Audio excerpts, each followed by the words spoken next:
குளித்தலை மற்றும் மருதூர் காவேரி ஆற்று படுகை பகுதியில் பனை விதைகளை மாவட்ட ஆட்சியர், எம்எல்ஏ, மாவட்ட வனத்துறை அலுவலர் ஆகியோர்கள் நடவு பணியை தொடங்கி வைத்தார்.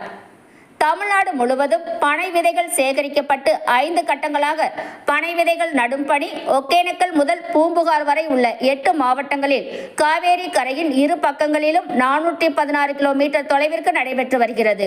அந்த வகையில் கரூர் மாவட்டத்தில் சுமார் 10 லட்சம் பனை விதைகள் நட திட்டமிட்டுள்ளார்கள். அதனைத் தொடர்ந்து கரூர் மாவட்டம் குளித்தலை, கடம்பந்துறை காவேரி ஆற்றங்கரையில் 2000 பனை விதைகள் நடும் நிகழ்வு நடைபெற்றது.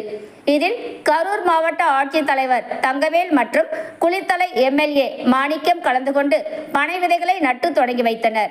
இந்நிகழ்வில் மாவட்ட ஊரக வளர்ச்சி முகமை திட்ட இயக்குனர் ஸ்ரீலேகா தமிழ்ச்செல்வன், குளித்தலை நகர்மன்ற தலைவர் சகுந்தலா, மாவட்ட வன அலுவலர் சண்முகம், குளித்தலை வருவாய் கோட்டாட்சியர் கருணாகரன், நகராட்சி ஆணையர் நந்தகுமார் கிரீன் நீடா, சுற்றுச்சூழல் அமைப்பு மாநில ஒருங்கிணைப்பாளர் ராஜவேலு, குளித்தலை அரசு கலைக்கல்லூரி முதல்வர் அன்பரசு மற்றும் மகளிர் சுய உதவி குழுவினர், பள்ளி கல்லூரி சாரணர் மாணவ மாணவிகள், தூய்மை பணியாளர்கள் என பலரும் கலந்து கொண்டனர்.